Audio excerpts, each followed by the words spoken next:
मुझे सांस लेने में दिक्कत होती थी, तो मैंने गोलियां आकर के इलाज कराया। वहाँ 3 महीना इलाज मिला, कोई आराम नहीं मिला। और वहाँ पे उन्हें आराम नहीं मिला तो उन्हें दिल्ली में BLK-Max हॉस्पिटल में लाए डॉक्टर प्रमोद जिंदल के पास।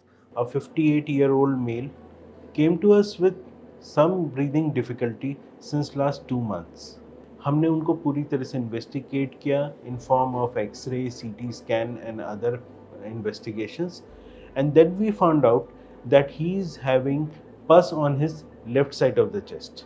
Came to us at a very right moment. What we did is we went ahead with his surgery, and by very small holes, which is known as video assisted thoracic surgery, we went ahead and removed all his infections, completely curing the left lung. Doctor का trust करके हमने करवाई और surgery successful होने के बाद हमारे patient बिल्कुल ठीक है। उनका वेट गेन भी हो रहा है, खाने भी ठीक है और सांस लेने में कोई दिक्कत नहीं आ रही है और वो अपना सारा काम नॉर्मली कर रहे हैं।